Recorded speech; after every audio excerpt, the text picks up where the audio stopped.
All right, bracketology. Moving on to the East region of the bracket. I did the South, just did a video on the South region. Now we're on to the East.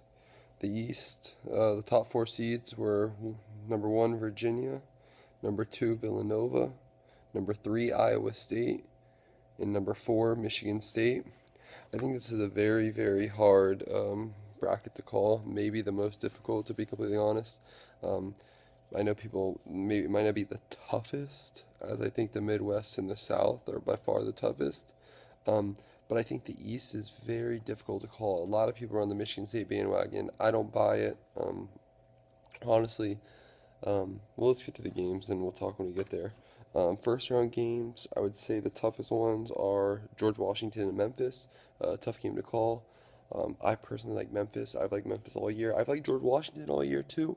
I just think Memphis, Joe Jackson, the senior point guard. I think they will be when they're on, they're very good and hard to beat, and I think they'll be on. They'll be ready to play. I like Memphis over George Washington. I know a lot of people, like I said, a lot of people looking for that 12-5 upset this year. I don't see it here. Harvard is not going to be Cincinnati. Harvard hasn't seen an intensity of a Cincinnati. Cincinnati wins that game. Um, UNC Providence. I think UNC is deadly. I think UNC is going to be the UNC that's was on that 13 game winning streak. I think this UNC team comes out. They've been ready. They lost the last two games to Duke and they lost to Pitt by 5 in the ACC tournament. But I think North Carolina's been ready for this tournament. And I think Marcus Page is honestly one of the best players in the nation, who's not getting a lot of talk about. I think Marcus Page is a killer. He's clutch. I think they beat Providence. I do like Providence and Bryce Cotton, the senior guard, but I think Providence made a nice run in the Big East. But I like North Carolina in that game.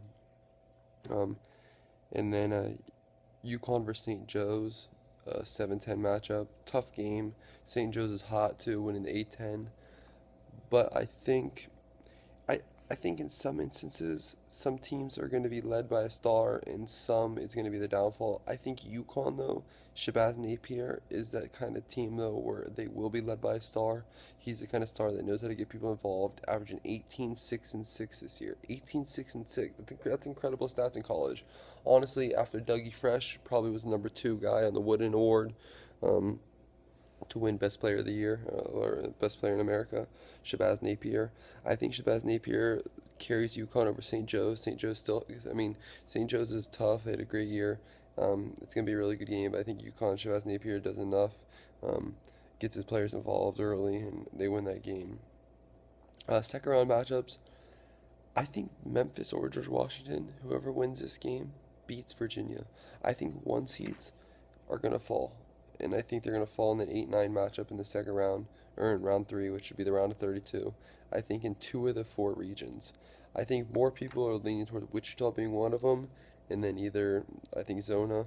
Some people are looking for Zona with the Oklahoma State, but I'll get there in a second. But I think Virginia falls, and I think they fall to Memphis in the second round, or the third round, sorry, which is the round of 32. I think Memphis beats Virginia. Memphis goes to the Sweet 16. I think Memphis just will fight will get in a pace that Virginia can't keep up with, and Memphis is going to surprise some people and beat Virginia. But I think if George Washington gets beat by Memphis, I think they can beat Virginia too. But we'll see. Cincy versus Michigan State. I think if Michigan State, a lot of people are on this Michigan State bandwagon, and I see where they're coming from. At the beginning of the year, they were highly touted, highly ranked, a lot of veterans, a lot of talent, well coached with Tom Izzo. And now they're back healthy, peaking at the right time, winning the Big Ten tournament, beating Wisconsin, beating Michigan. But Cincy is a team that matches up really well with them. It's not like Michigan State's going to run you at the gym and score. If Cincy, Michigan State's going to rough and tough you and grind you out. But with Cincy, that's the kind of fight they want. They want to grind out. If someone can score with Kilpatrick, Cincy can beat Michigan State, but I got a bracket where I took Cincy the upset. I think of playing it safe. I'm gonna play it safe and go Michigan State here, beating Cincinnati in what I think can be a dogfight, and I think can be a really good game.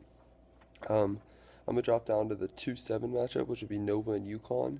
Uh, this one comes down to I like Nova. I really like Nova, but I think Shabazz Napier is special. I like Kevin Ollie as the UConn head coach. I think Shabazz Napier makes a run here. He's arguably one of the best UConn seasons ever, and that's saying a lot. You know, a lot of guys 18-6-6, leading his team is rebounding as a as a point guard at 6'1", leads his team is rebounding, leads his team with assists, leads his team with points per game. You take Shabazz Napier off that team, his team is nothing. You know, they're not close to the tournament. I think Shabazz Napier, UConn beats Villanova, upset here, puts them in the Sweet 16. The most intriguing game that I think people are sleeping on, and this is the most intriguing game maybe in the entire bracket in the second round if this happens, if UNC gets by Providence and Iowa State gets by NC Central. Iowa State, North Carolina. I watched um, I watched that the ESPN bracketology, and every single person had Michigan State, Iowa State in the Elite Eight. Every single person, Michigan State, Iowa State, Elite Eight, and every single person had Michigan State beating them in the Elite Eight. I think people need to not be so fast in saying Iowa State gets past North Carolina. I think North Carolina, like I love Marcus Page. I think James McAdoo, comes out ready to play. And I think North Carolina knocks off Iowa State. I think North Carolina sees UConn in the Sweet 16. And I got Memphis, Michigan, Sweet 16. I'm playing it safe. I'm going to keep Michigan State rolling with people. I take Michigan State over Memphis in the Sweet 16. If Memphis gets there, it's going to be a nice call. But like I said, I think Memphis or George Washington beats Virginia gets there. So I got Michigan State, and then I got UNC, UConn, Sweet 16. I'm taking UNC. I'm riding UNC. UNC is my hot rod, and I'm taking UNC over UConn.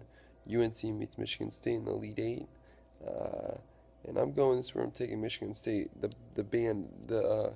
jumping off the bandwagon. Michigan State loses to North Carolina. Oh, well.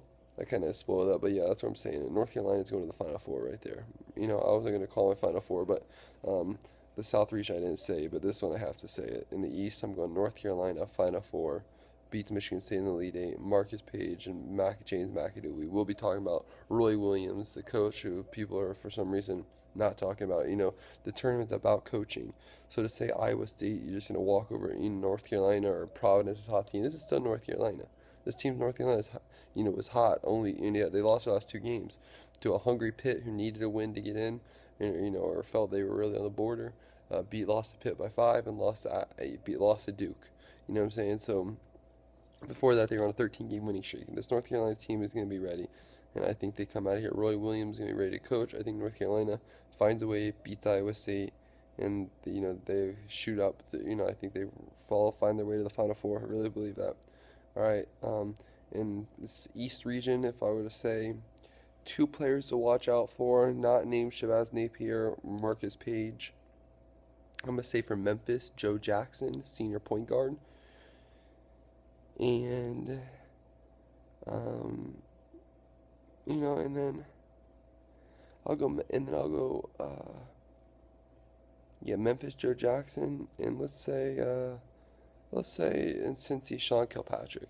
I think if Cincy's going to make a big run, Sean Kilpatrick can make a big grown man tourney run.